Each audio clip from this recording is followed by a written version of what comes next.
Hey, welcome back to the podcast. For anybody that might be new here, that might be joining us this year, I'm John. This is Tara. We're ADHD coaches, and this is just ADHD. So thanks for joining.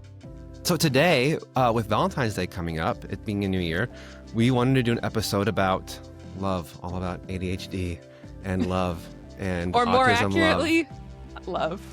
Limerence. Not love. Very distinctively anti-love. Not love. Yeah, so I'm sort of like beating around it, but it's limerence. Yeah, and this is your first time on this podcast. We like to take research and break it down, make it more digestible for everybody to understand. So we're trying to actively combat all of the misinformation out there about ADHD and autism and just help raise your general awareness about why you do the things that you do. So that's our goal here. We're really focused on helping you learn. It's so important in this era of misinformation where you have a lot of, at this point, government institutions that are making it hard for people with autism and ADHD.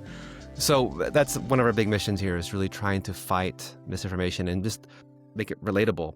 It's really a perfect storm. It's government institutions. I think in our first ever episode, we talked about there was a study out of Canada that said that 50% of all of the content on social media that you're going to see about ADHD and autism is misleading. So there's a lot out there. It's governments, it's social media. We've also griped about Simon Baron-Cohen before, who is like the lead autism researcher on the planet, and he likes to spread some kind of batshit crazy theories about the cause of autism, and we've broken those down before. So the call is also coming from inside the house. It's a big job, but somebody's got to do it, and so that's why we're here. Right, and we read the research, and by we I mean Tara reads the research painstakingly. But having said that, we're not doctors, we're not clinicians, so we're mostly sharing this for information purposes, for entertainment purposes, for in our discussions as we talk about what some of the science means, what some of the research means. But we are by no means offering recommendations or guidance. Please seek medical help. Absolutely. We hope that this will lead to more productive conversations with your doctors. We are not your doctors, so don't do that. Go talk to your doctors. Yeah, that's right. That's right. So for those who don't know what limerence is, Tara. Limerence is another topic that has a lot of misinformation on it. And so if you've never experienced limerence, that's okay. I think in particular, we're going to be splitting this up into 2 episodes. This first episode is going to be relevant to everybody because we're going to get into the neuroscience causes. We're jumping straight into the brain stuff. Before we're getting too deep into what exactly limerence is. And spoiler alert, the brain stuff is just the theory of addiction, what causes addiction in the brain. So if you have ADHD, you probably have experienced some form of addiction in your life. This is such a huge factor of the ADHD lived experience. So definitely you're going to want to stick around for the neurological understandings of why this happens to your brain and not neurotypicals, because I've found even through this research, this has made my ADHD symptoms make more sense. So that's what we're going to do. We're going to start off with the neuroscience, talk a little bit about limerence, and then our second follow-up episode is going to really get into the nitty-gritty of what limerence is and what limerence is not. This is going to be a good one. If you guys have listened to our rejection-sensitive dysphoria episode, this is going to be very similar because it's going to be really heavy into the brain science. And that's I think that's our second most popular episode ever. So I think a lot of you guys are going to really like this one too. So let's just get into it. What is limerence and what is it not? It is basically an addiction to the fantasies about a person who you're not in a relationship with. So it's always going to be with a person who is either giving you absolutely no signal or limited or mixed signals of interest. Limerence is not possible with someone who is reciprocating by the very nature of it. And what happens is you get caught in this addictive cycle of obsessing over fantasies. You start to distort signals. If they smile at you, you're like, oh, that definitely means they want to be in a relationship with me. If they, hand you a pencil that you dropped, that's the signal that they're in love with you. Like, you start to distort these relatively benign signals. You have these intense, obsessive, all consuming, involuntary, ruminative thoughts about this person all day long. And you fluctuate from euphoric highs to depressive lows. The euphoric highs are going to happen during fantasies, or again, if they smile at you, if you get those little benign signals that you're interpreting as positive signal that they want to be in a relationship with you.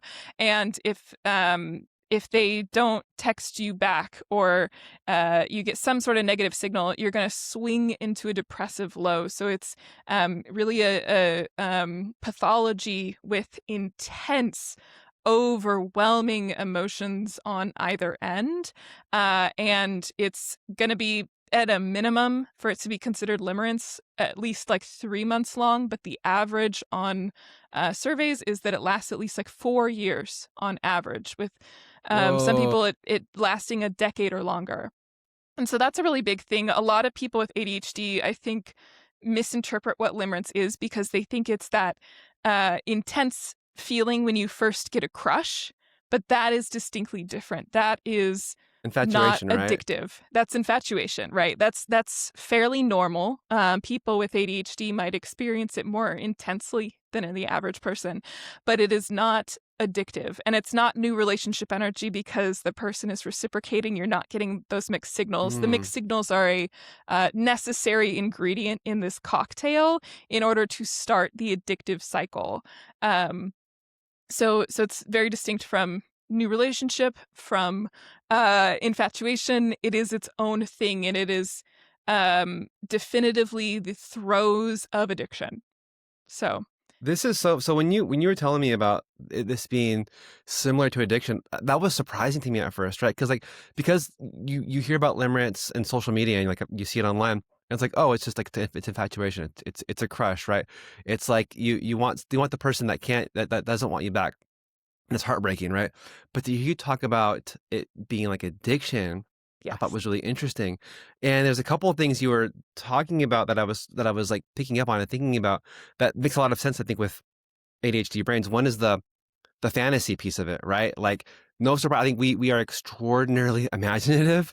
We are gamers a lot of times. Like, we can make up worlds, and so the fact that we can uh misconstrue things or misunderstand things, and then to that point about even misunderstanding the mixed signals, when you're talking about people with autism and ADHD who already have a hard time sometimes reading people, communicating, um, picking up on social cues. I I can't tell you how many times I've been in dating situations, or like not dating situations, where it's like, oh, was she? Does that mean she likes me? Like, how do I respond to that? Like, just really awkward Right. scenarios that obviously aren't limerence, but like, I have so many of just like awkward, weird, that you try to play them off as like funny and turn it into a moment, but I can see how this can take over, or where it impacts us with ADHD. Yeah. Yeah. And in our follow-up episode, we're going to really get into the differentials. We're going to break down how it is different and distinct from a bunch of other conditions, including erotomania. That's one that people might think at the beginning, but erotomania is full-on psychotic break. Like, you are having actual delusions. This is where people think that they are in a relationship with a celebrity. That famously happened to David Letterman. He had a fan with erotomania who would break into his house and stuff. So limerence Oh, is not full-on delusion. It's maybe in the Gen Z sense a little delulu, but it's not delusional. It's not clinically delusional, but it is a distortion. And so the signals are real. He really did smile at you or something, but you are distorting the significance of that signal. And it's also another thing I wanted to touch on. It is distinct from sex and love addiction. There are support groups for that, because that's, kind of in the name. It's addiction to sex, to relationships. This is not that. This is addiction to fantasies, because you are not with that person, and it's typically centered around the same person across years and years and years and years. And you're not really into them, you're into the fantasy of them, The the idea. imagination, like the imagined scenarios. And just another sort of quick, interesting thing, not to spoil too much in the next episode, but a lot of those fantasies have a very rom-com, idyllic, high school, almost juvenile flavor to them.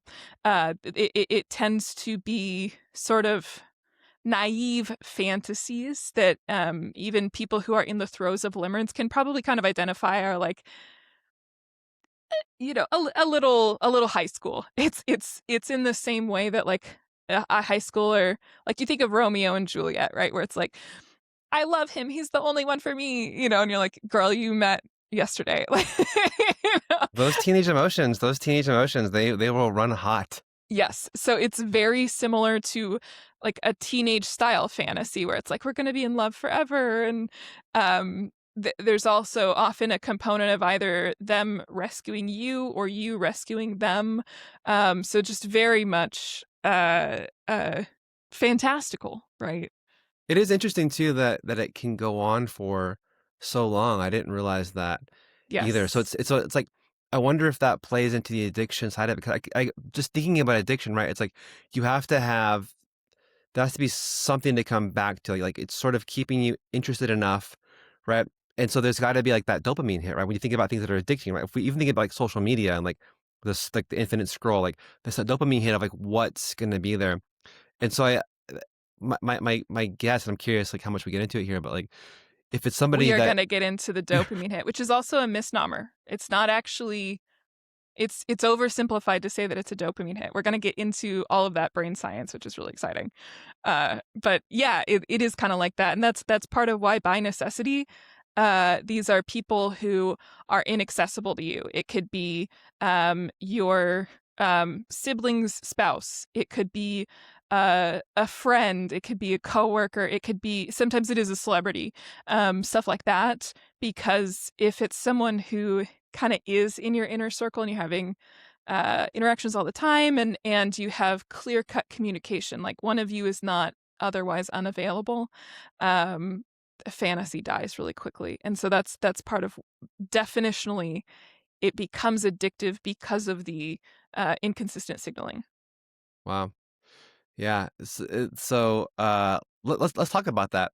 So tell me about the incentive salience model. That's where it goes from liking systems to wanting systems in the brain. Do you have neuroscience about this? Yeah, so this is kind of the foundational model of what causes addiction in general. This is kind of one of the best models that we have for how you become addicted to anything. So this is not just limerence. This is also drugs, alcohol, gambling, whatever it is. It is the incentive salience model is one of the most popular ones. So if you are wanting to look this up online, you're going to want to look up the wanting and liking systems. However, I feel like that terminology is a little hard to follow. I've been sitting and like listening to hours and hours of podcasts on this.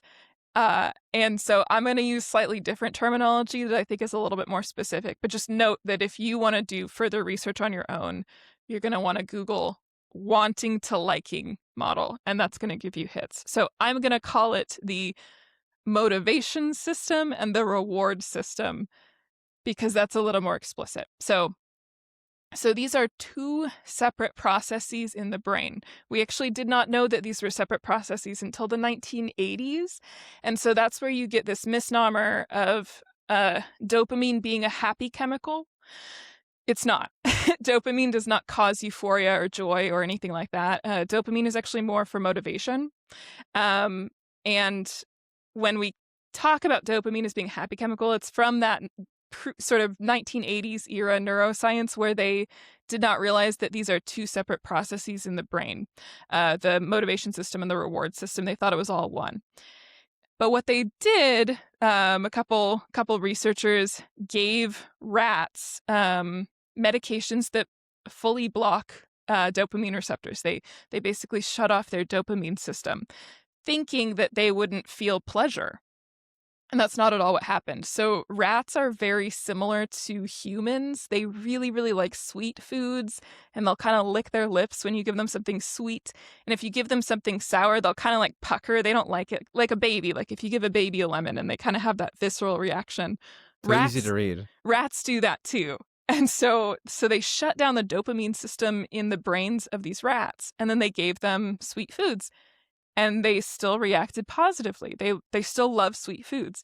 They gave them, bitter foods. They still reacted negatively. And so this started to show that the reward system is different than the motivation system. What did happen with the rats is they became what's called anhedonic. They had zero motivation to get up and get water and get food, and like they just were lethargic. So that's what dopamine does, is it allows you to have the motivation to basically keep yourself alive. Wow. So they turned them into lazy rats. Yes, but the lazy rats still liked sugar. Yeah, of course. Yeah. What lazy rat doesn't like sugar? Yeah, so you can still feel joy even if you're lazy. Miserable? Even if you're miserable, you can still feel Yeah. So- moments of like enjoying sweets, and there's something. There's got to be something there. Right. So that's when they started to realize these are separate systems. So let's talk about those two systems. So the liking system is pretty straightforward. So from an evolutionary perspective, the liking system is the reward system.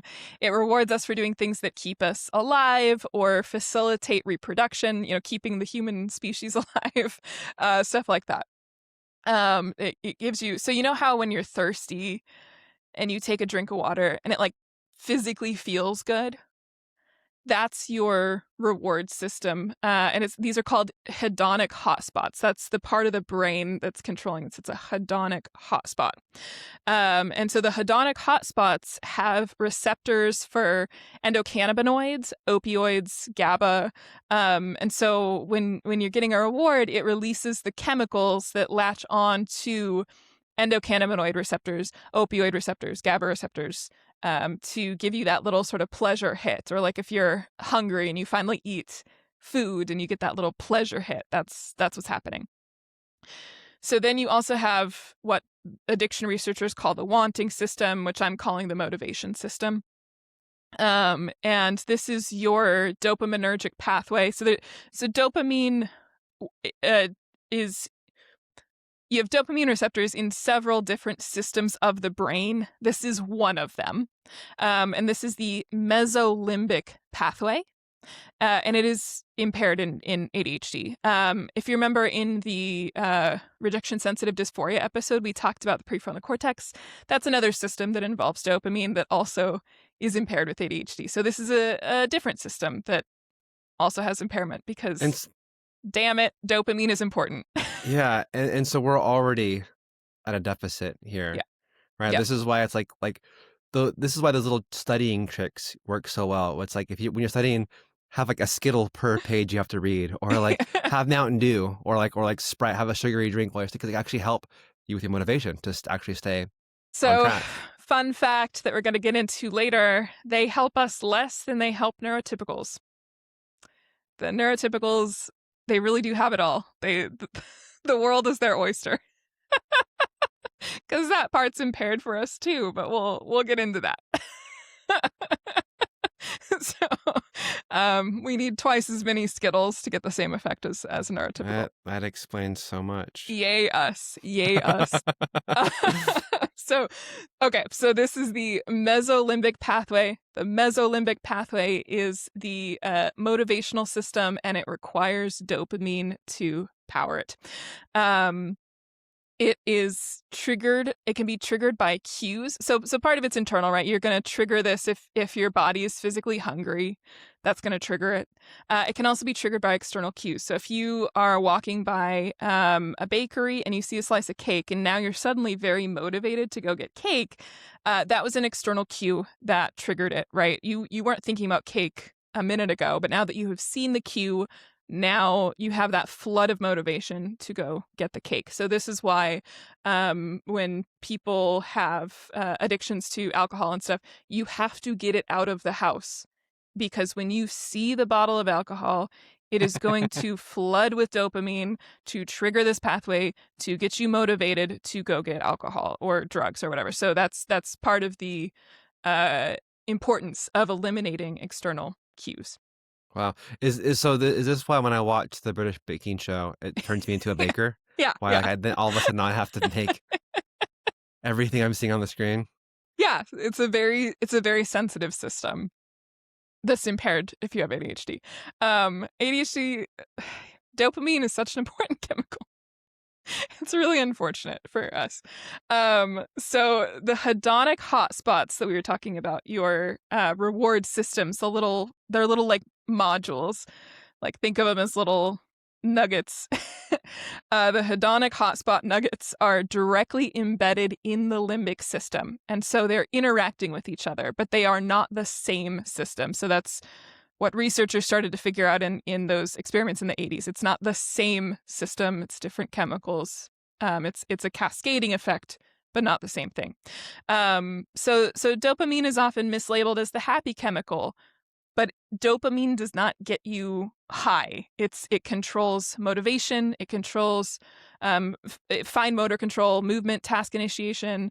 It is helping to encode the exact process for our body to act on the motivation. So if I'm hungry, it's telling me, okay, you need to turn around, put your feet on the floor, stand up, walk over to the refrigerator. Like the dopamine is doing all of the um, Wow. encoding so that you can go receive the food, but then the dopamine is not making you feel good when you receive the food. It's the hedonic hot spots that are targeting the endocannabinoid system, the opioid system, the GABA system, that are actually making you feel good. The dopamine is not making you feel good, if that makes sense. That's so interesting. I didn't realize that when you break it down like that, it makes me realize how like simplified it is in every other explanation, right? It's like it makes it. I feel like most of the time we're talking about dopamine, or you hear people talk about dopamine, it's like there's a dopamine hit, and then it's like, oh, you vibe, you feel good. It's like you don't want to work out, and then you work out, and then you get the dopamine hit, you feel good. You're scrolling on social media all night, not sleeping because the scrolling makes you feel good, and you feel miserable because you're not sleeping. Or you want the sugar, and the sugar makes you feel good, and it's a dopamine. Or you want to dance all night, so you take a bunch of ecstasy and you dance all through the night till the sun comes up, and then you feel good. But it's none of those things. It's like Right. what you're saying is like dopamine actually is responsible for everything getting you to that point. Right. And It's I like think, it's so core to your actual like yeah. physical movement. Well, and I think just as an aside, well, because dopamine deficits are the cause of Parkinson's, right, where you lose motor control. So dopamine Oh, is very integral to, and the way that they treat it is they basically Parkinson's drugs are significantly stronger than Adderall. It's like L-Dopa, and so it's literally emulating dopamine, and so they are way stronger to give you the ability to maintain motor control. Interestingly, when I was researching for this, I think I'd have to, don't quote me on this, we'd have to double check. I think they said like 13% of people who take L-Dopa, which they don't prescribe as much anymore for Parkinson's, develop an addiction to the Parkinson's medication, which is why they've been trying to develop mm, alternatives to L-Dopa because it's so strong. But right. the messing with the dopaminergic pathway very much does lead to addiction. So, and these are people who never experienced addiction in their lives, but once they take the Parkinson's meds, they kind of start to develop a addiction to it. So it's yeah, it's not happiness, right? Because if dopamine did control happiness, then ADHD would just be depression, but it's not. It's motivation. Yeah. Right, It's it's 100 motivation. it's 100% motivation. Yeah. Yeah, and I think that's also why a lot of adults don't get diagnosed because ADHD, hyperactive, well, actually, when you're low in dopamine, you get couch locked. You don't have the motivation to get up and take care of yourself, and you're not necessarily depressed. I think that's also why a lot of us get misdiagnosed with depression is, oh, you don't have motivation, that must be depression. Well, no, actually, you get caught in that cycle in your head where you're like, I really want to study or I really want to cook for myself. Hmm. I'm not so depressed that I don't want food. I really, really, really want food. I just am having trouble. And you can't like articulate why you can't get up off the couch to go cook, but you just like physically feel unable. That's because it's just dopamine. Yeah. It's not a lack of joy. It's not a lack of happiness or anything. It's that intermediate step of the motivation chemical. And it makes a lot of sense because it's so hard to explain to anybody on the outside, right? It's like Yeah. why am I have so much trauma of my whole life being called lazy, right? Or just Right. like or even on myself, just thinking like there was a lot of days where it's like it's why does it feel so hard to get out of bed? Or why does it feel so hard to get off of the couch? Before I knew I had ADHD, it's like it sucks and it's hard to explain those like those days when things are just really down. But not depressed, right? And Right. I've experienced I've experienced depression. Depression is obviously common with ADHD, but like those days where it's just like it's so hard to explain to people who are just like I can't explain to you why I can't move right now, but I can't. But then once you have the diagnosis, once you understand what ADHD is and how it plays, it helps so much to just feel like I'm Yeah. that like there's not something broken or wrong with me. I can explain to other people like what's going on here and then be able to ask for resources, then get on medication and, makes things a Right. little bit better. Right. And so John and I started off in coaching training together, and our initial class it was mixed like life coaching and ADHD coaching, which I am pretty fundamentally disagreed with. I actually think ADHD coaching should be a distinct career path because I really don't feel that it overlaps with life coaching in many ways. But when we would talk about the life coaching, they had us read these books about motivation, and we were kind of taught that if your client doesn't want isn't doing a behavior, they might not want it bad enough. And this is part of why I'm like, and I was so annoying in that class. I feel like I kept interjecting and being like, but with ADHD, to the point where I pissed off one of my classmates because she was like, not everything's about ADHD. And I'm like, yes, it is. For us, it is. For us, yeah. Yes, it is. We had a final presentation and I did a presentation on ADHD and they ended up asking if they could integrate it into the curriculum. So at that point, I dropped out of that coaching school because I was like, I'm not going to learn anything here if they're using my material. But so for us, it is all about ADHD. We can want it so, so, so bad, but we can't do it if the dopamine cannot encode the steps required to acquire the thing. And so that's why I didn't want to call it the wanting system like they call it in addiction models, Yeah. even though that is kind of what the scientists call it, because it's not about how bad you want it, it's about the motivation to get it. And so that's where we're lacking. We can sort of desire it, but not have the enough motivation to make it happen when you Well, have a and even dopamine like, deficit. yeah, and even like know exactly how to get it, Yeah. right? But it's just like, It's like a nonverbal thing. You can't articulate why you don't know how to get it. totally.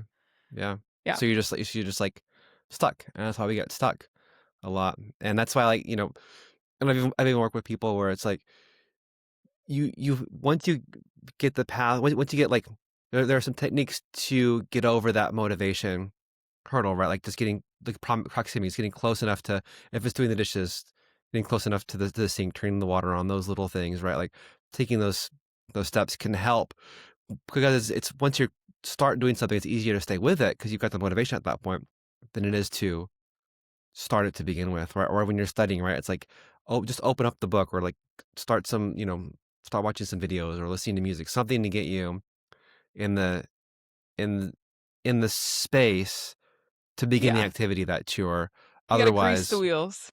yeah, Yeah. otherwise avoiding. Yeah.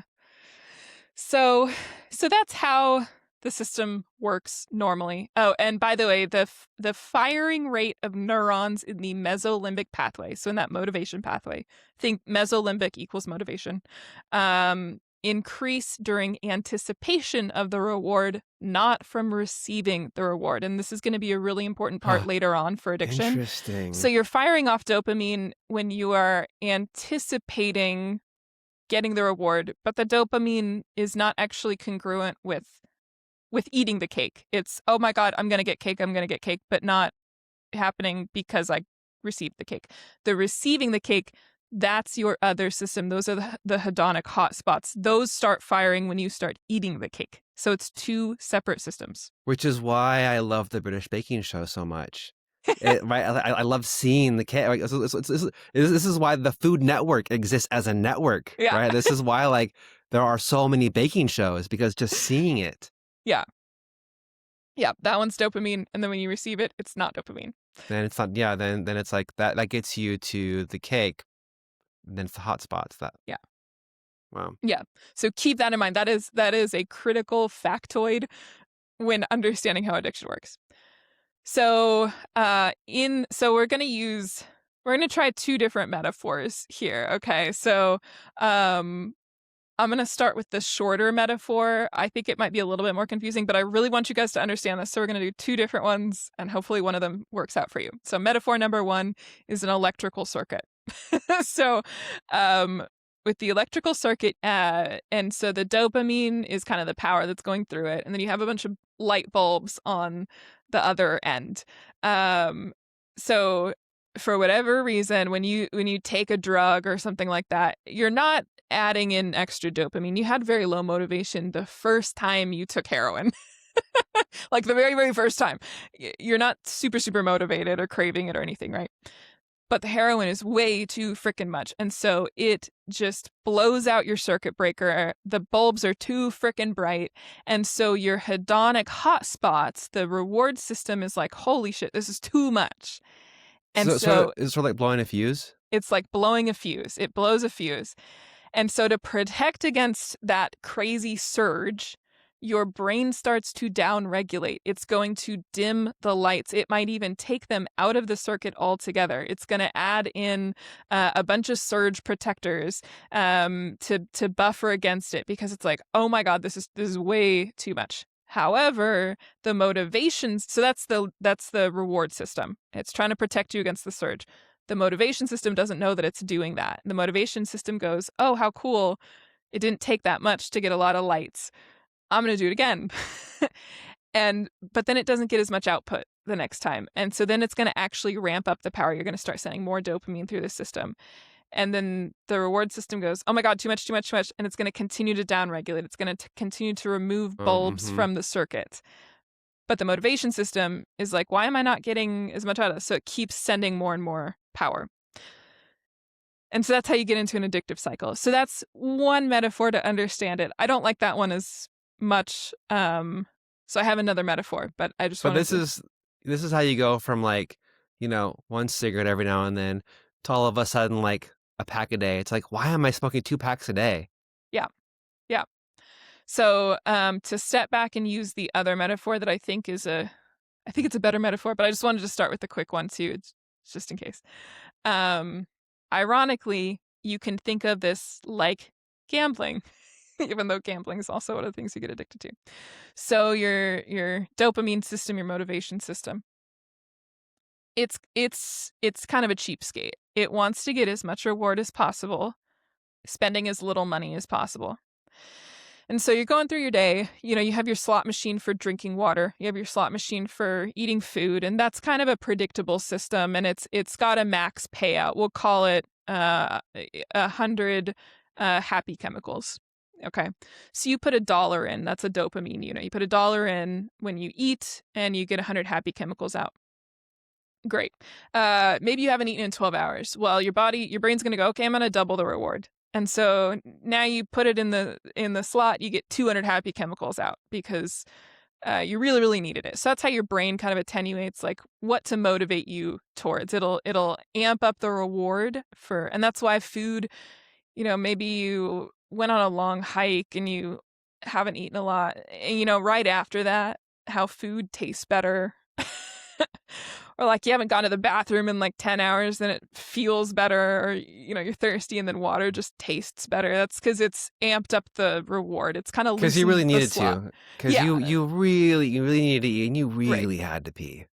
So it does these like special power hours where it's like, okay, we'll double the happy chemicals we're gonna give you for the same price, the same low price of one, $1, one dopamine unit.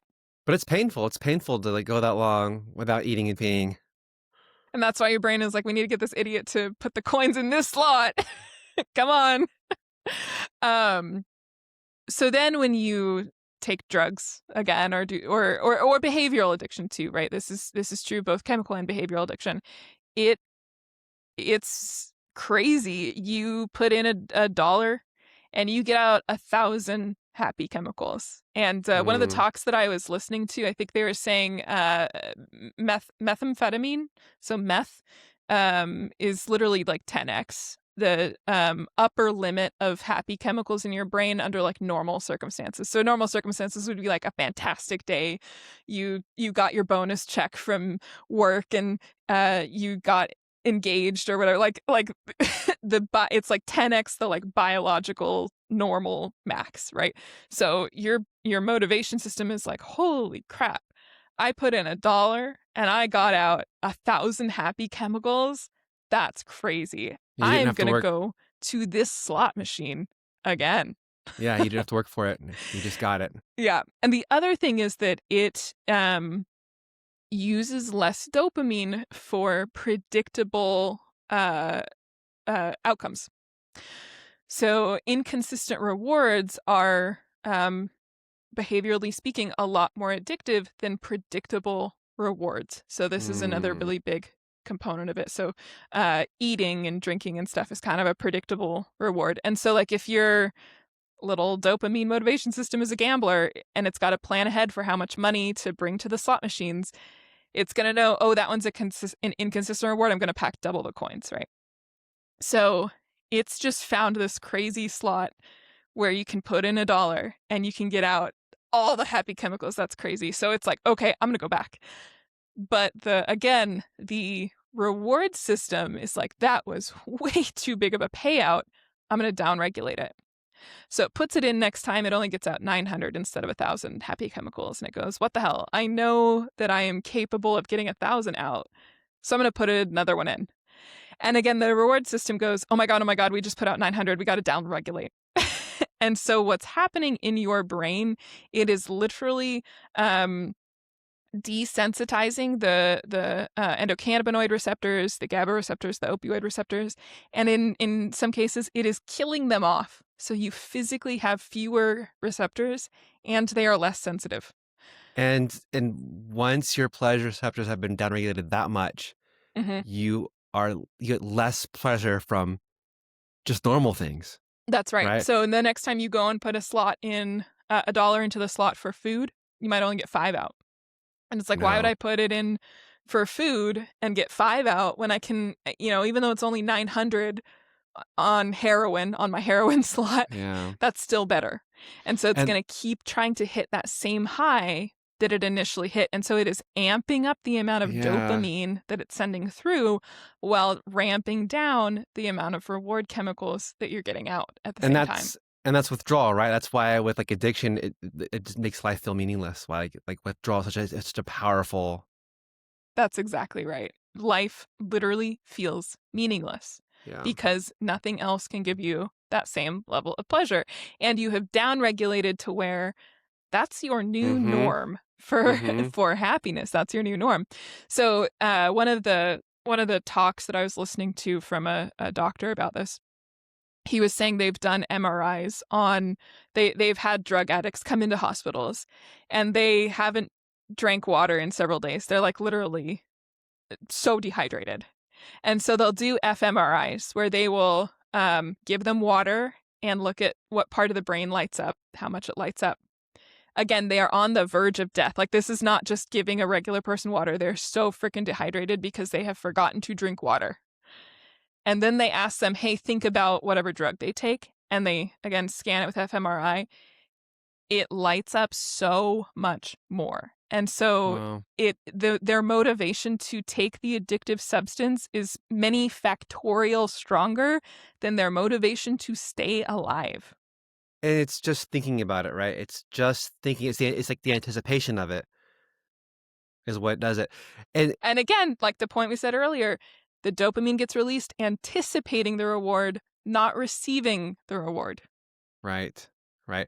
That now I can see how that connects to limerence and why it's such a strong connection, why it's so related to addiction.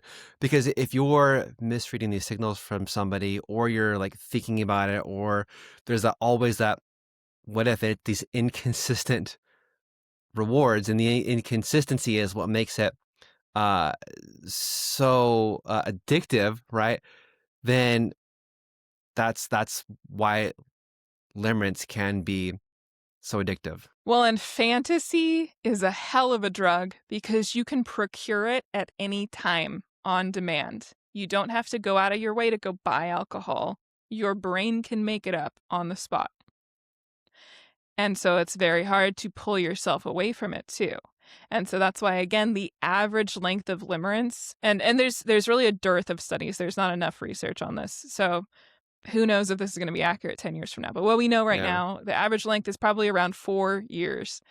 Um, and part of this is because of the structural changes that happen in the brain. So when they have gotten rats addicted to things, they the structural changes where they are highly sensitized to dopamine. So they also become more sensitized. So the same amount of dopamine has a stronger effect on the reward system.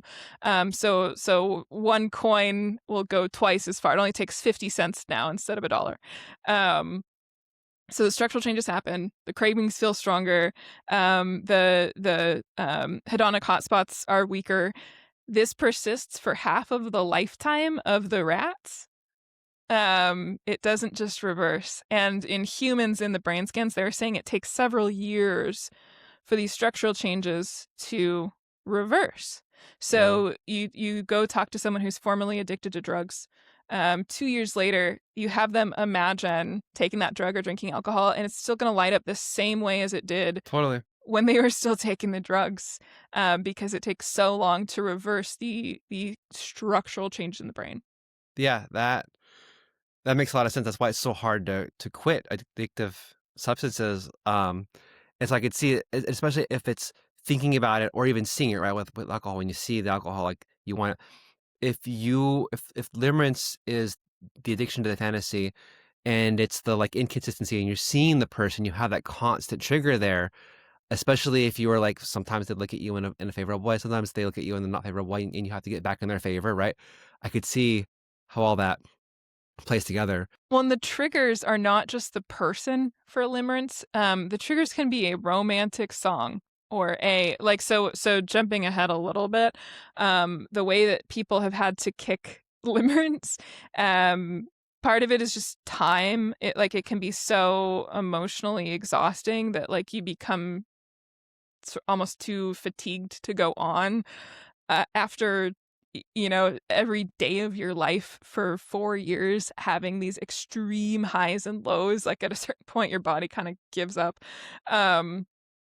But another one is to go no contact with the person if they are a person who you interact with. And a lot of people have had to go cold turkey. Like they cannot listen to romantic music, they cannot watch rom-coms, like anything, because it's not just the person that triggers it, it's like the thought of romance or like your own thoughts. Like you can sort of self-trigger with limerence, which is a little different from any other like addictive. So you can't make your own alcohol in your brain. Yeah, no, that's interesting. Yeah, I didn't. Yeah, that's so fascinating. But but it explains it when you put it that way. And just thinking about like addiction and just a lot of the way you're talking about it. So I used to smoke cigarettes and and drink a lot. So a lot of this, like we are predisposed to addiction. So it's like, none of this is very very surprising. But but it sounded like, so it's like just the whole idea of like anticipating it, and then thinking about like after I quit smoking, and I didn't smoke for cigarettes for a very long time, but like it definitely in my early 20s. and then I quit, but like I quit like 4 times. Like I would quit, and then like time would pass. Like okay, it's like I'm off of cigarettes, and then somebody around me would have one, so I like start smoking again. I did that like for about 4 times before I was finally done with it. But like still, like it's God, it's probably been like at this point, it's been a long time. But I still like if I think about a cigarette, like I sometimes still like there are times where like I still like thinking like I want a cigarette right now. It's a weird thing to think about Right. because like I don't want a cigarette, but it's like man, but there are times I'm like I just want a cigarette. I don't want to smoke. I don't want to like smell like smoke. I don't want to have to buy cigarette. I don't want to be addicted to. It sucks being addicted to cigarettes, but like And I that's why can I didn't want to call it the wanting system, because you don't yeah want it, but your brain is motivated to get it. totally yeah like and there have definitely been times where if I'm in the right crowd or drinking whatever and somebody's got a cigarette like it's hard for me to say no to a cigarette. I'm not going out buying them, and I'm not like necessarily not in smoking crowds anymore. Yeah. So it's definitely been a long But time you have since to that's make even a been conscious effort, right? Like you yeah have to like work at it. right. So at any rate, we have these medications. We have Suboxone. We have naltrexone is another one. So I actually take naltrexone at very low doses. It's actually super helpful for autoimmune disorders, which a lot of Mm, people with ADHD and autism have. It has a slightly different effect on the body. So I take like 4.5 milligrams. When you use naltrexone for drug addiction, I want to say it's like 400 milligrams or something. Again, reminder, we're not doctors. Please, please do not self-medicate based on what we're saying. But so it has a slightly different effect on the body when it's taken at higher doses. But it's overall very, very safe medication. Not that expensive. And what naltrexone does is it blocks the opioid receptors in the brain. And so you can take opiates and, your dopamine system is like, take them, take them, take them. And then, oh, hey, no happy chemicals get released. That's mm, weird. And so your brain goes, do it again, do it again, do it again, right? And you take opiates and it goes, oh, hey, I got no happy chemicals. Your brain is a cheapskate. It does not want to waste dopamine on things that are not interesting. going to release happy chemicals. And so it learns, actually, opiates don't make me feel good anymore. Who'd have thought? And so it moves on to other things. Uh, Wow.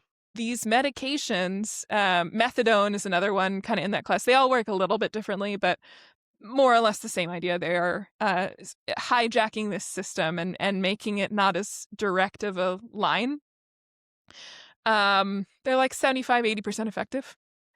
And we don't just give them out readily. I think one of the talks I was listening to, dang, I wish I was not quoting so many like stats off the top of my head. I should have typed.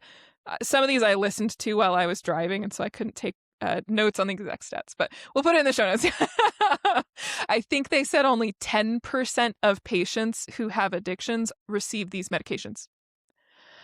They are 75% effective, 80% effective in most cases. That is higher than insulin. That is higher than antibiotics. That is higher than antidepressants. That's about the same rate as stimulants, because stimulants are incredibly effective, best in class, better than any other psycho medication. Like heads and shoulders apart, depression meds are only 20% effective once you account for placebo. But we just don't really give these out to people with addictions. They have ones for cannabis addictions. They have ones that work for alcohol addictions. Even, I believe they were saying naltrexone can be helpful for That's wild. behavioral addictions. Stimulants are helpful for even behavioral addictions. Yeah. So it doesn't even have to be like a chemical addiction, right? Like you can take naltrexone and it can potentially help with gambling addiction. But we don't give them out to addicts because we kind of have this perception that they don't deserve it, when really this is a chemical imbalance in the brain, just like any other disorder. 100%.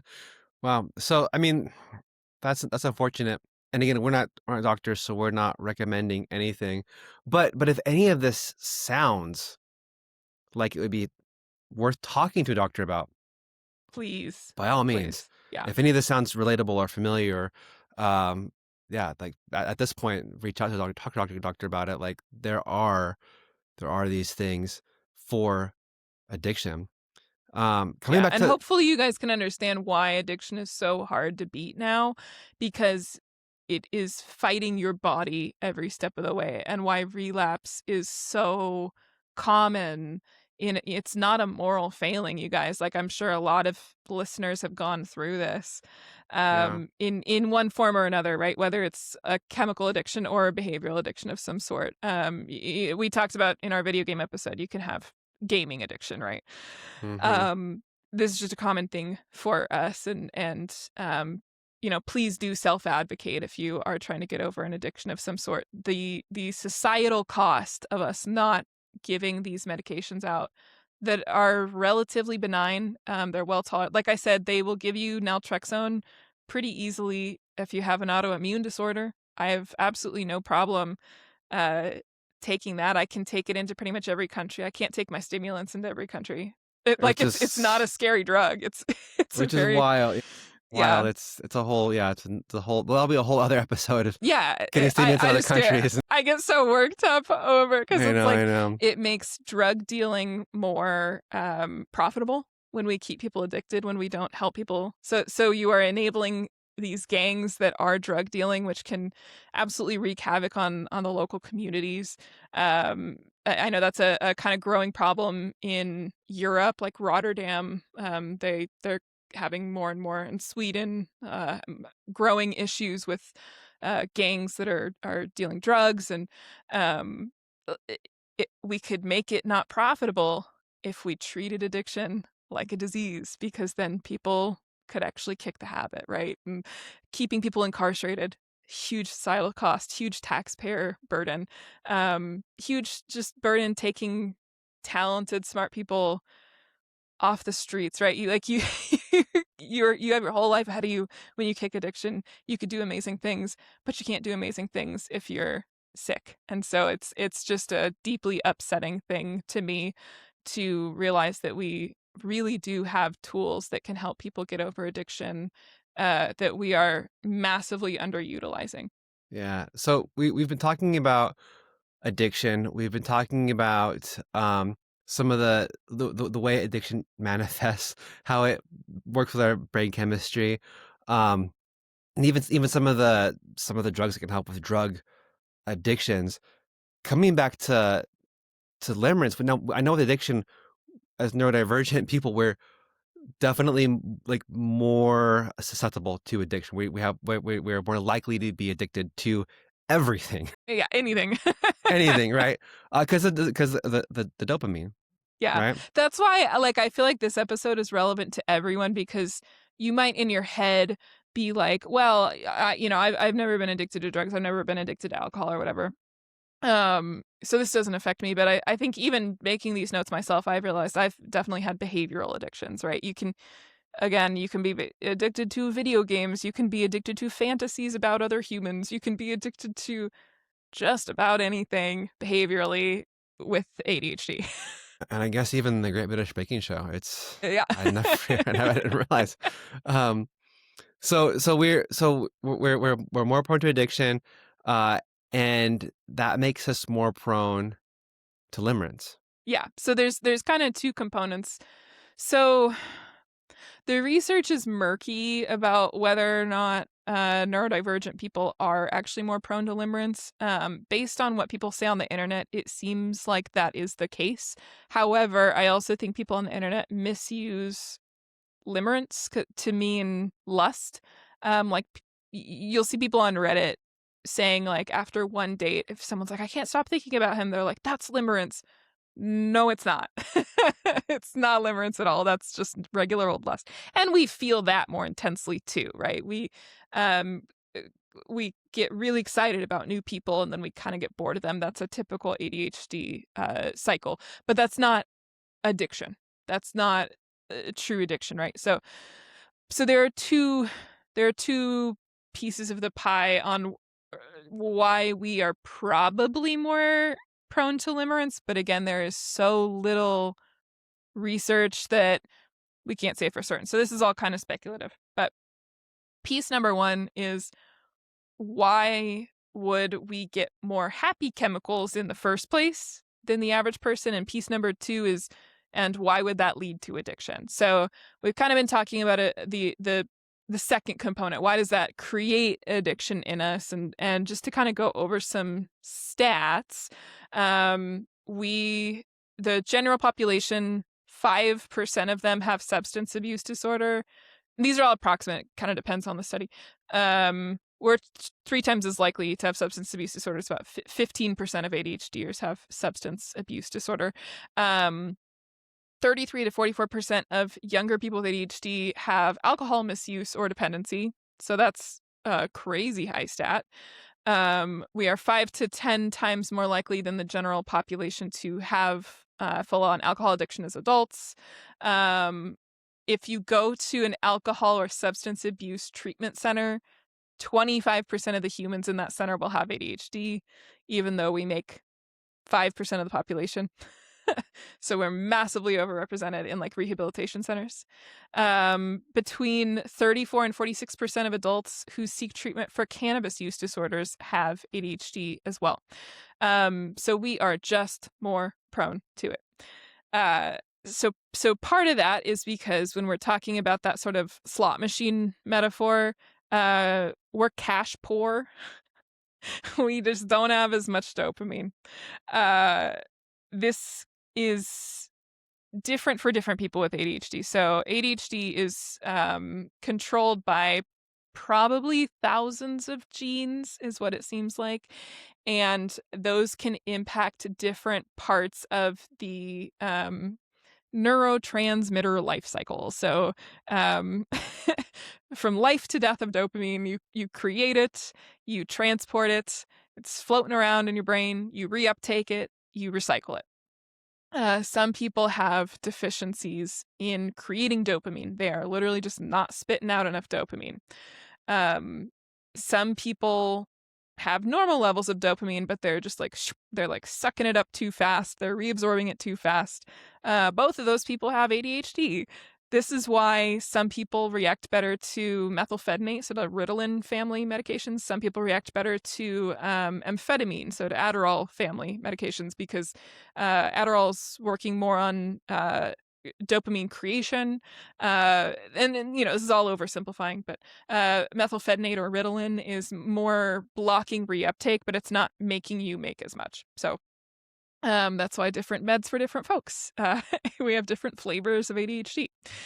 But either way, the sort of commonality is like there's just not enough dopamine to go around, or it's being misused. So actually some of the ADHD medications will downregulate dopamine in one part of the brain and upregulate it in another. So it's like rerouting the dopamine, because your brain just might be Interesting. like really inefficient with how it Yeah. uses dopamine.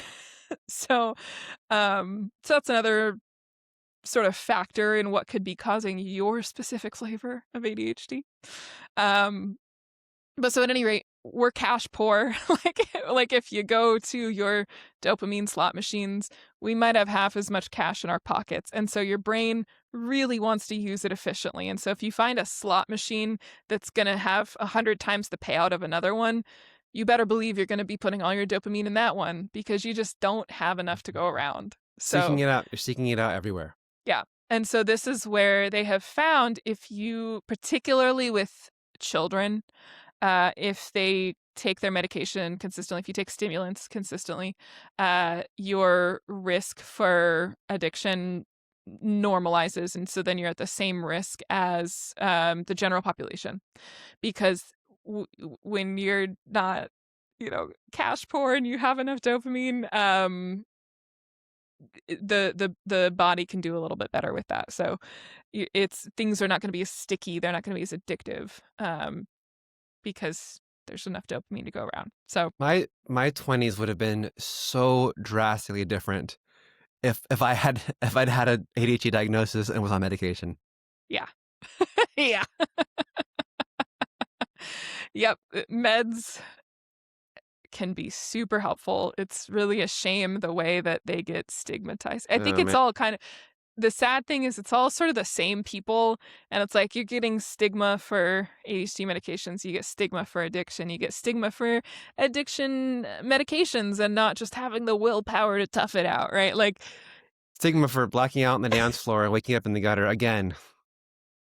It's just so much shame piled onto the same people over and over, and then it's like no wonder, we have worse outcomes, right? Like and society higher just makes us feel like shit and for higher rates our of brains. trauma, Yeah. Yeah, and absolutely. why therapy helps so much, and why even coaching helps a Yes. lot. Yes, yes, absolutely. So that's the one side of the coin is the low dopamine. The other side, so this is where, throwback to when you were talking about rewarding yourself with Skittles, we also have low hedonic tone.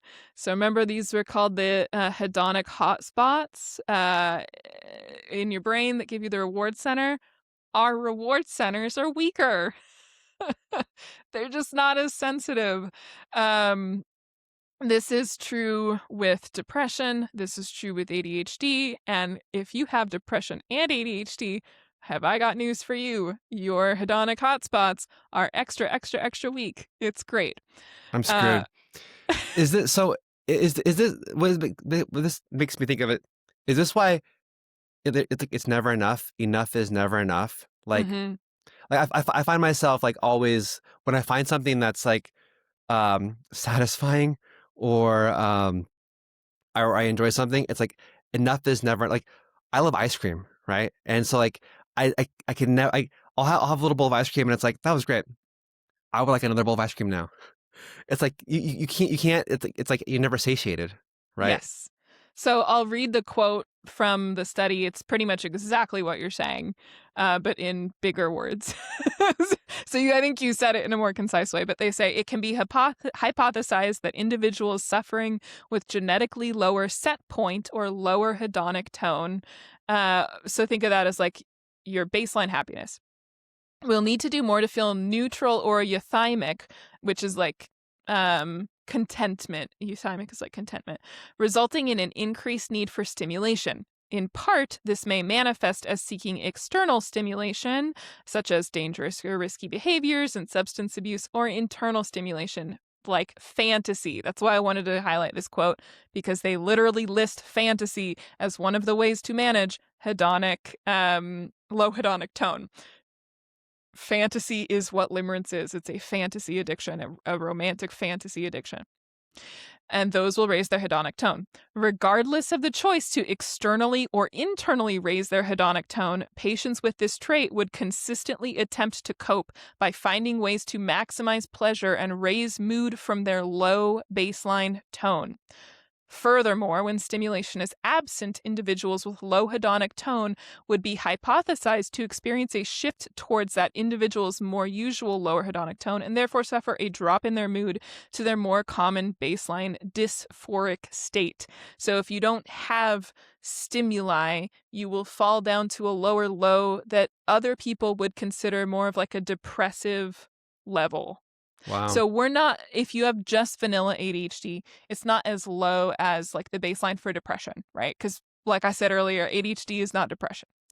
But if you have both, and a good chunk of people have both, then your baseline is low, low. It's like lower than just depression. So it's great.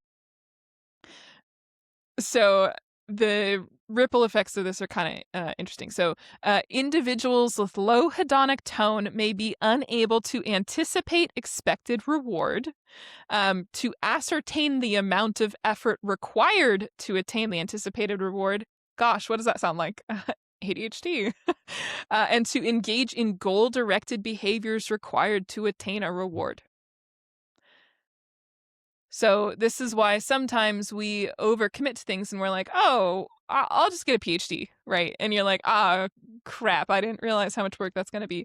Or it's like, it's too much effort to cook for myself, right? Or to take out the trash, right? And once you do it, you're like, oh God, that wasn't even that much work.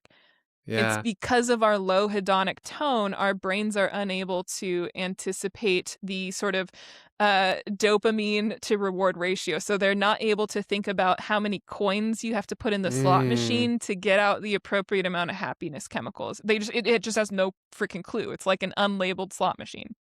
So the commitment thing is one that resonates with me. It also explains why I'm such a flake, right? Why like I commit to all these I want to do. This sounds so interesting and fun, but like the reality is I'm not gonna leave the house and get dressed and go all the way across town to go to the hang out. Right. We are both overestimating and underestimating the effort to get the predictable amount of happiness chemicals because our Yeah. happiness chemical baseline is so low. But it also explains why I have so many subscriptions to learning services. Like, why do I have like BBC Maestro and like Masterclass and Skillshare and like why Yeah, I have why some am of I those. subscribed to all of them? I have some of those. I only ever end up using YouTube and National Institute of Health Yeah, right. Like I'm for consistently needing. it's YouTube, but I and then Yeah. wow I'll start watching a couple minutes of it and I'm like, what am I doing? Yeah. It gets too boring and Well, I and one of the funny things too is I've always been like, oh, it would be great to there are different ones that are more education focused. And I get by just fine on YouTube. If you guys can't tell, I really enjoy watching like medical conferences on YouTube, which is like a super normal and average and normal behavior. And it's no wonder they didn't figure out that I have autism earlier in life. But it's like the other apps, it would be like extra steps, and YouTube is just right there. The button's like right there, and so it's like it takes less dopamine, less motivation to get the same amount of reward. So that's why I always go to YouTube. wow. Yeah. Yeah, yeah, yeah. Yep, it's right there. It's right there. I feel like this episode also just like explains the RSD one like explains ADHD, but this also like explains ADHD. Like Mhm. Mhm. and granted, so this paper, I'm pulling quotes. I should note, um, it's complicated. Like they're actually talking about like 6 or 7 different brain systems here. So this model that we talked about in this episode is like a little oversimplified for sure. It's not like just hedonic hotspots. It talks about connectivity between different parts of the prefrontal cortex and stuff like that. So if you're super interested in it, just go click on this paper. But this is enough sort of working understanding, I feel like, for this episode to not just absolutely devolve into some really big, scary words that would be really hard to follow.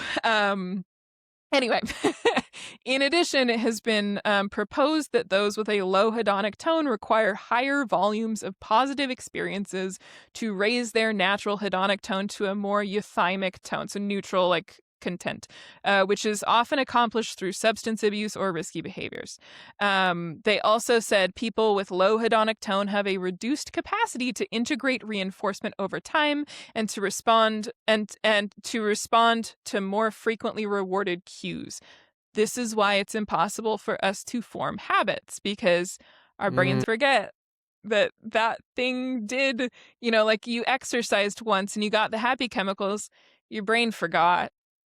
Even though you feel great afterwards, your brain forgot that will give you happy chemicals. And so it's not going to put the dopamine in the slot machine to make you want to go work out again. Yeah. yeah. Because But it's it's also not also getting out as much happy chemicals. It's getting you to like a baseline that other people just exist at. So it doesn't really feel right. like much. Right. But it's also why it can be so helpful though. But it also sounds like positive reinforcement plays a role here, right? It's like positive reinforcement. It's like when something's working, you could positively reinforce that. That seems like a something that could be at play here. Um, Yeah. So I'm kind of gonna like wildly oversimplify this paper, but one of the interesting things was that in depression, the lower hedonic tone was just kind of like universally part of the brain. With ADHD, it was downregulated in certain circuits, but then upregulated in others. So ADHD has more compensatory mechanisms. So it's like, ah, crap, this, little hedonic hotspot, this section is like not putting out any happy chemicals, but we're going to upregulate this guy to try and at least get some. So, that's why like people with ADHD are not like just sad all the time. We actually we can feel super happy from very intense, right? We have like we super feel things intense very happiness. intently. Yeah. Because we upregulate in other parts of the brain. And so, but those are more short-term parts of the brain. It's just more of fleeting thing. And so that's partly why our sort of reactions to things are shorter term, and it's not integrating into habits, because it's just sort of a momentary high that got really super upregulated, more so than the average person, and then it goes away. But it's not the right circuitry to form habituation. Well, that also sounds like a little bit impulsivity, and also like, and our brains seek novelty, right? Like we like new novel experiences because you get that rush. That's also why, like, habits we struggle with, but this is why, like, I like a bag of tricks, right? I like a couple of things that I know that work that I kind of cycle through whenever I need to, like, do something, whenever I need motivation, because the one thing isn't going to work. Yeah, and you have to keep changing it because you habituate, right? Like if something gives you too high of a high, it's going to start down regulating. So It's wild. It you explains need so like much. you need to get just the right amount of happiness to where Yeah. it's like enough to motivate you, like enough to get the dopamine to want to put it in the slot machine again, but not so much that it's like, too many happy chemicals. Mm-hmm. Next time Mm-hmm. we're not going to feel as happy. Wow. So it's it's a very narrow line to walk. And that's ADHD. But so that explains addictive behaviors. But let's also talk about why would limerence be addictive? Why would fantasies be addictive, right? Yeah, this one's fascinating to me. Yeah. So the first one is obviously we have a more active imagination. Like our imagination, our imagined scenarios are probably just better than everybody else's. So, At least there's um, that. At least we have that. so you're going to get a bigger hit out of that, right? And like they mentioned explicitly in that paper, fantasies, internalized experiences are actually the body's natural way of compensating for that low hedonic tone. It's a way to get those little hits completely for free without having to so our active imagination is adaptive to keep us alive and kicking, because if you have really low hedonic tone and you kind of fall into a depressive state, it's really hard to keep yourself alive. So it's coping. The ADHDers are nothing if not resilient. Very true. But there's also other reasons. So obviously it's a reasonable hypothesis to think that if you have limerence, you are potentially not having your needs met. If you're in a relationship, maybe you're not in a relationship. Um, that I think that's a reasonable hypothesis. There's sort of mixed studies on this, so we don't know for sure, but seems straightforward. And people with ADHD have attachment issues. So, attachment styles are, and this is something that's kind of gotten blown up on like TikTok and it gets misquoted a lot. But and we're gonna do it at a high level, so unfortunately we're probably not really beating the allegations here, but attachment styles are the emotional templates that you form early in life that shape how you connect with others in adulthood, and they develop based on your relationship with your caregivers. So your parents or your grandparents, whoever you were interacting with the most growing up, their dynamic with you is going to dictate your attachment style. And I want to note a couple Fascinating. misconceptions about attachment style. It's not necessarily universal.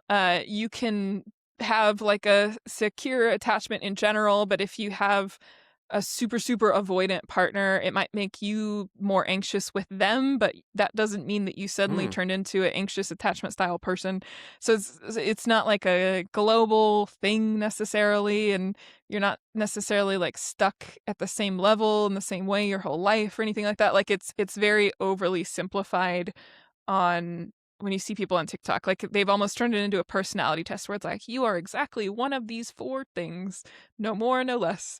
And the human brain is just not that simple. But these are, if you look up like John Bowlby, he was one of the early pioneers of attachment style. It's the foundation for like psychodynamic therapy. So it's very important stuff. You could spend years and years and years studying it. Sue Johnson developed a lot of therapeutic techniques based off of this. So um, a 30-second TikTok video is not going to summarize something that PhDs can spend 6 years studying and still not fully grasp, right? So just Well, I want mean, to yeah, caveat I mean, all of that's the that. whole, that's the whole internet, though, right? It's like Right. people talking about the extremes of things that people that do not have degrees and stuff, and Right. haven't run all the And research. you know what? We are also not psychologists, so we also encourage you to just go learn about some of this stuff yourself, right? Like we don't want to be hypocritical here. Like we want to be a jumping off point for you guys to go research more as well, because We're not making yeah, any kind of like judgment or assessment or anything. We're just trying to exactly. help We are raise about to awareness. gloss over it massively ourselves. So I just wanted to caveat before I do that, because I'm sad that we're about to do that. But so secure attachment style is kind of the healthiest one. You had a good relationship with your parents. You feel secure in your relationships. 52.7% of neurotypicals have that, according to this particular study. You know, so that's an estimate, right? 20.8% of ADHDers have it. So like 80% of us have kind of unhealthier attachment styles compared to only half of the general population. Dang it. So actually, we're just about evenly matched with the neurotypicals in terms of avoidant attachment style. So about 35% of neurotypicals have avoidant attachment style. About 39% of ADHDers have it. So, What is avoidant attachment style? yeah, so avoidant attachment style is um it's kind of like if your caregiver was absent or inconsistent as a child, you couldn't really rely on them. So this all happens when you're like a baby, right? Babies cannot survive without their parents. If your parent is, for whatever reason, not totally there for you, not a reliable figure, not going Mm, to always keep you safe in a way that you can feel confident in, you're going to kind of go in one of two directions. Number one is you're going to be like, oh my God, how do I get attention from this person? What do I do? That's more of an anxious one. Or you're going to be like, I can't depend on anybody except for myself. And you become hyper mm, independent, and so you become more avoidant. So I as a see. Wow. child, people with avoidant attachment style might kind of disregard affection from their caregivers. They're just not as into it. They might show more aggression among other children.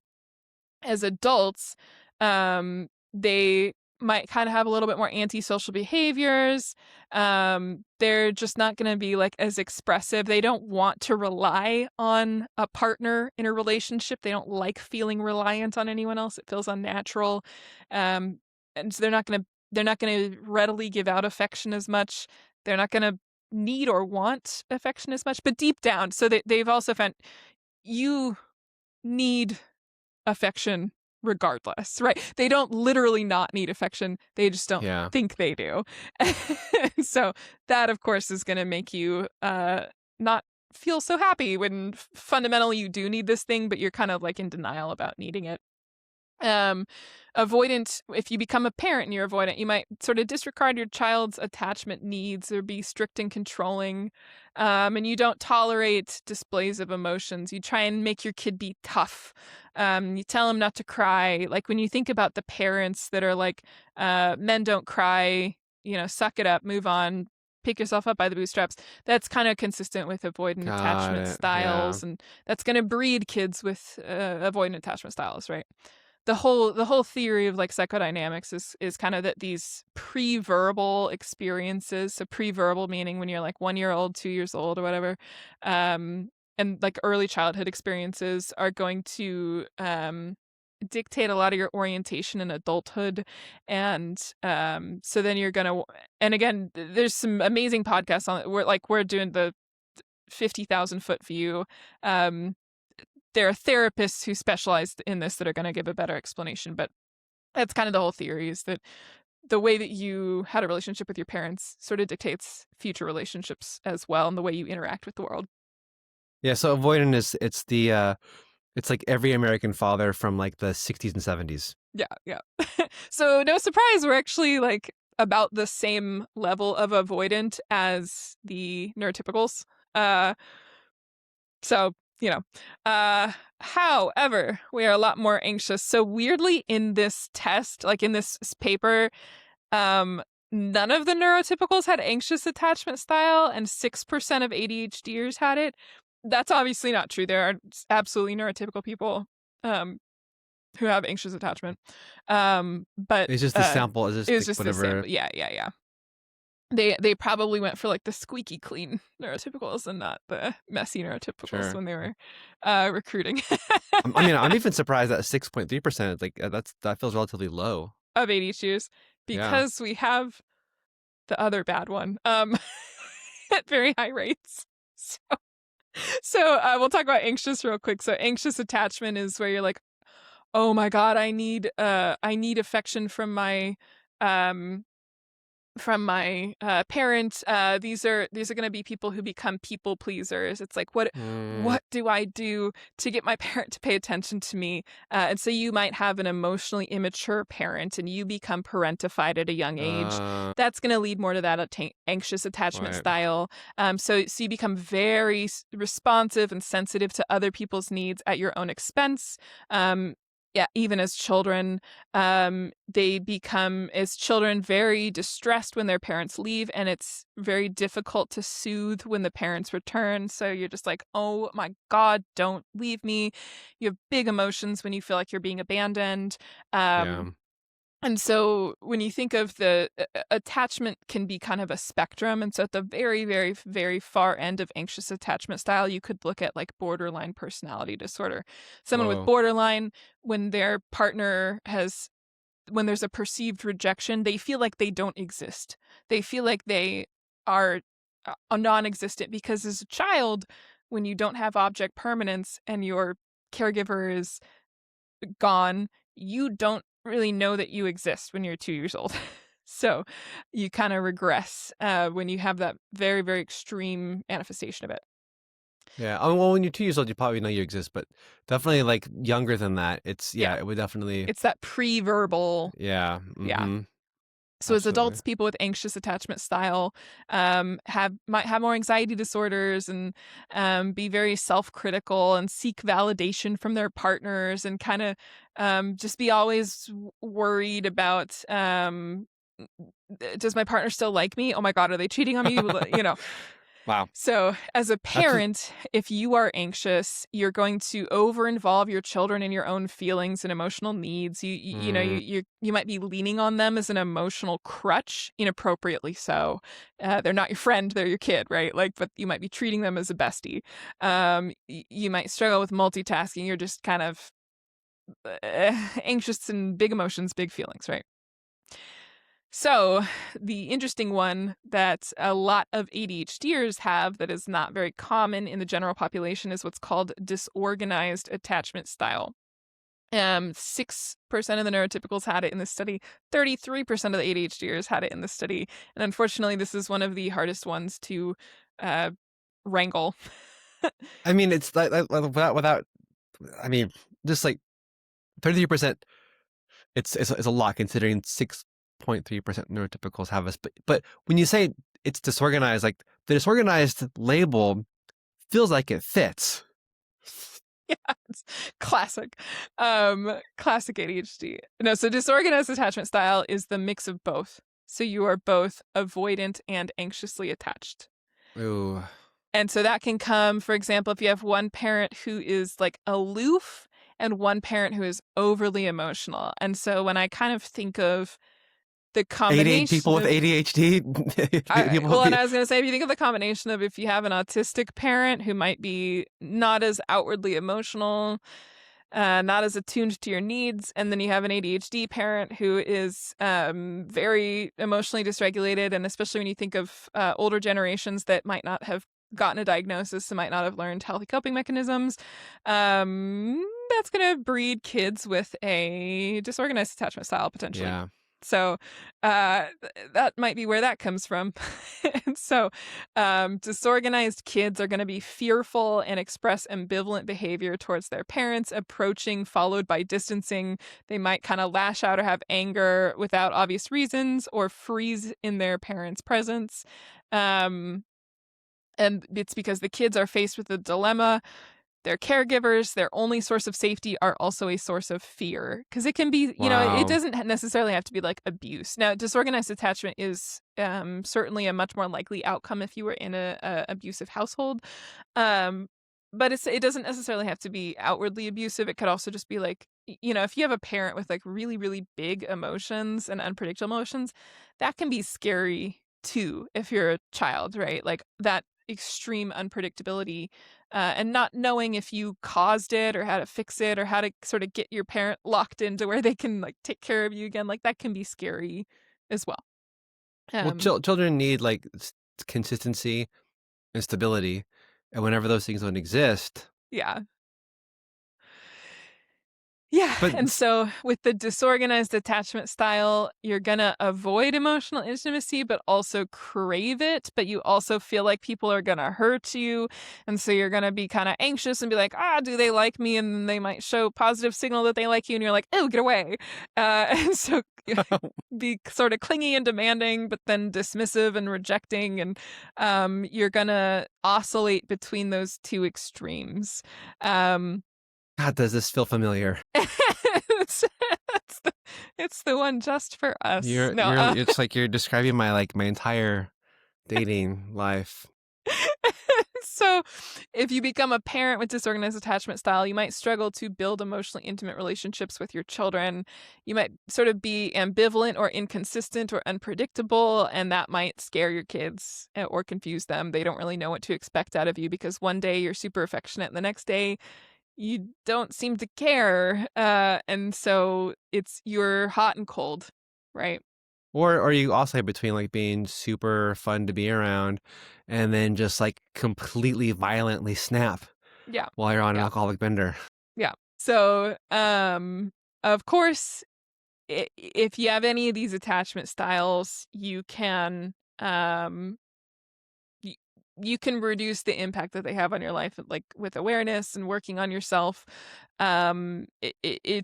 You can have like a disorganized attachment style, but only a little bit, right? Like it's not like this is like a death sentence where you're never going to find a partner and you're never going to have a meaningful relationship or anything like that. Like these are predispositions, but particularly through if you have attachment therapy, like psychodynamic therapy.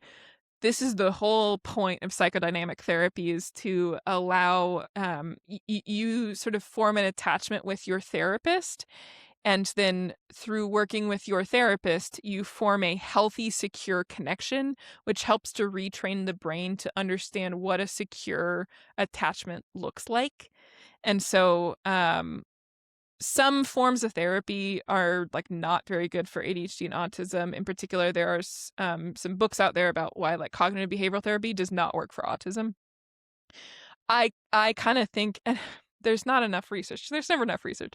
I kind of think psychodynamics is one that probably works for everyone and actually is a form of therapy that's probably like extra important if you're neurodivergent, and I think is not going to clash as much with your neurodivergence. So, um, but interestingly enough, so a lot of psychodynamic therapists think that attachment style is formed through childhood experiences. This study actually challenges that a little bit. So, stimulant Oh, medication increased the number of ADHD children categorized as securely attached. So, along with all the other benefits, it can actually improve your attachment style, which is like crazy. So stimulants in took securely attached children with ADHD from 7% to 30%, wow. and it completely eliminated disorganized attachment. Whoa, okay. So there's help. There's Yeah. help. You're not screwed. If your parents kind of, maybe weren't around so much, like there's that like says like medication can really make a difference here. Yeah. And I don't know what effect it's going to have on adults, so couple limitations of this study that I should point out. Number one, it was on kids. If you're a listener, you're probably not a kid. So, I don't know what it'll do to adults. Stimulants certainly have other benefits. So, you know, But you might be an adult that has kids, and this is where like so if if any of this sounds like if you're thinking about I've got kids, so I'm thinking my parenting style reflecting on a lot of this, right? This is why like the positive reinforcement can go a long way with children with ADHD. totally. Totally. And just consistency.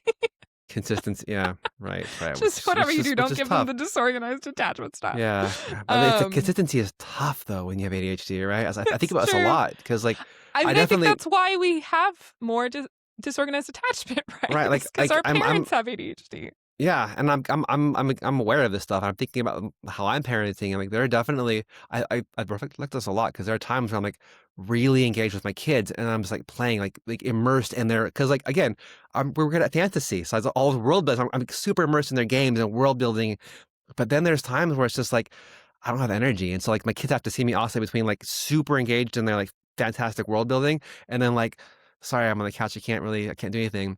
But but again, back to the motivation. And I mean, I'm aware of that, and that sucks. Like, how do you explain Yeah. to a 5-year-old? I know you were just making an entire imaginative world with uh, princesses and dragons and all that, and K-pop demon hunters, and I was a demon, and we were chasing through the subway, and now I just have to sit down. It's hard. It's being the parent is tough.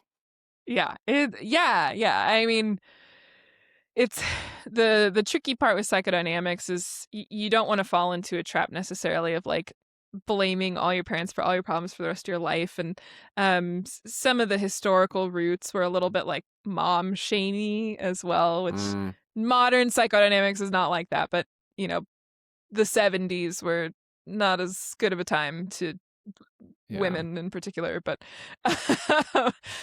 so it is tough, but um it's hard. And I think another one of the limitations of this study is they were like, we don't actually know, maybe medication does not fix your attachment style, but it's hard, but it was just identifying ADHD in the first place. interesting, So one interesting. of the weird things with ADHD is it's not really taught in psychology, not at any meaningful depth, and typically it's taught as a childhood pathology, and they don't teach that it can happen to adults and stuff. Like unfortunately, psychologists really aren't learning about it. ADHD and autism are relegated to neuropsych, which is a different branch. It's a different specialty. Hmm. That's where you go if you want to learn about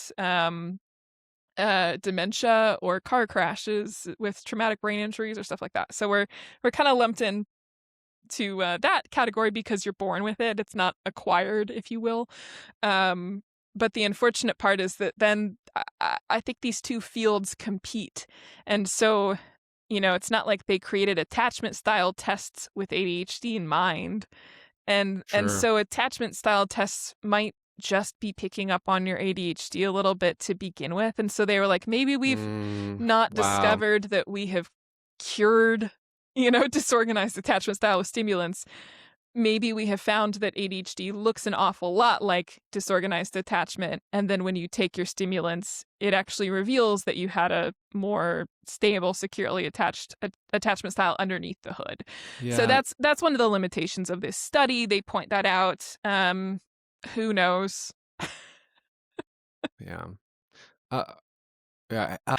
However, and part of what goes along with this is that ADHD relationships also tend to be more unstable. So you might be having attachment issues because your parents had a bad relationship in the first place. So our divorce rates are twice as high as the general population.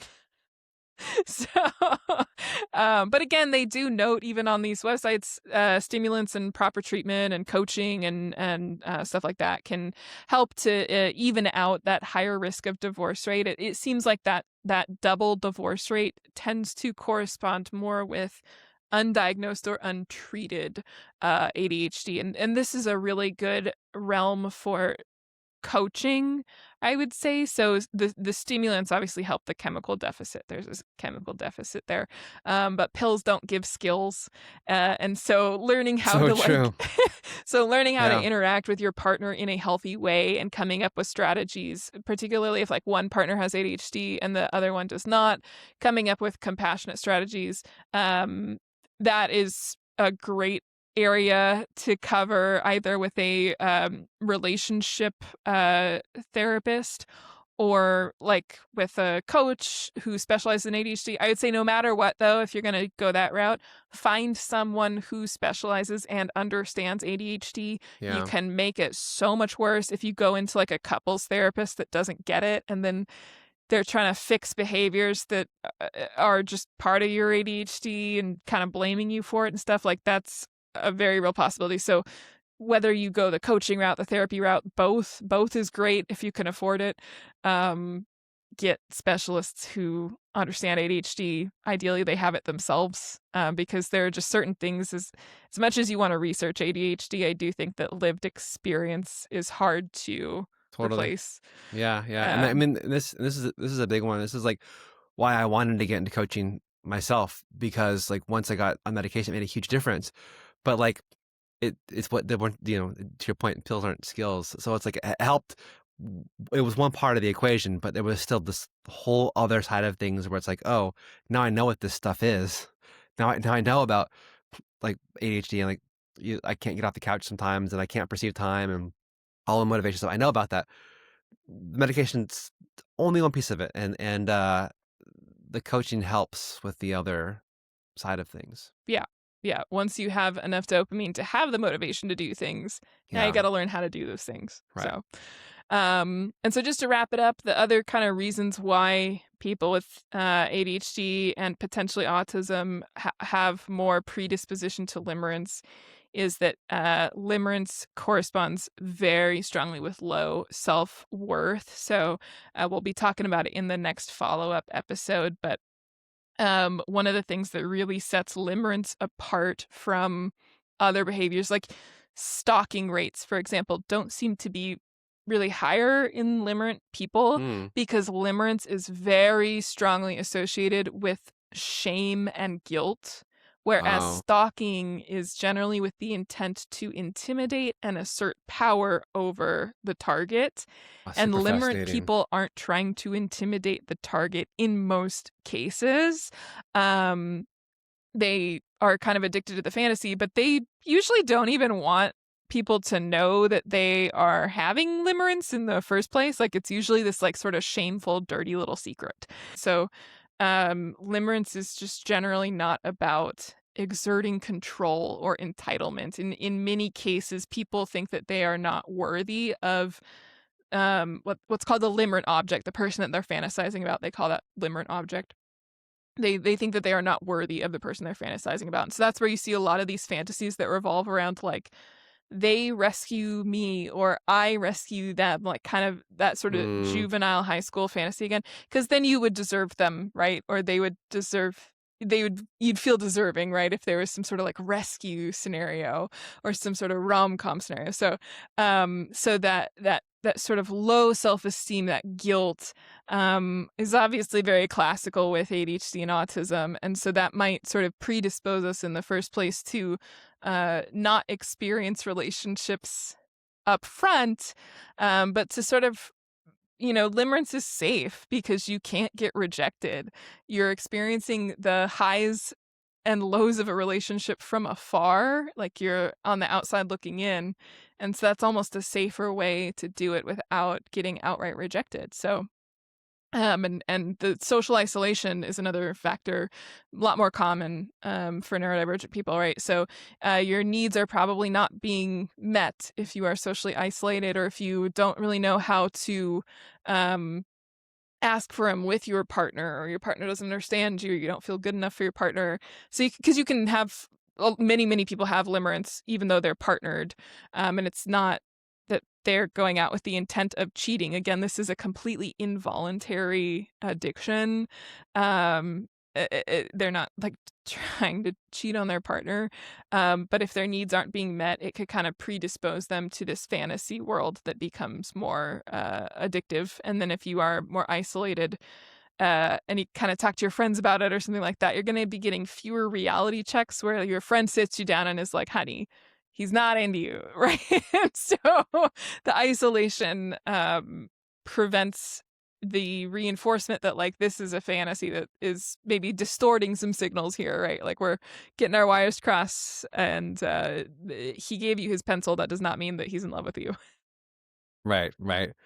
Yeah. So if you want to know more about what limerence feels like, or what makes it different from infatuation, or how we discovered limerence, you're gonna have to come back, because we're gonna dive a lot deeper into limerence in our deeper dive limerence episode. We're gonna try to push it out right around Valentine's Day, because I feel like it's just in time. I think most of our listeners are in countries that celebrate Valentine's Day. I think some countries celebrate it in like June, but really I think a good chunk of people are in countries that have it in February. So yeah, we're trying to make it topical.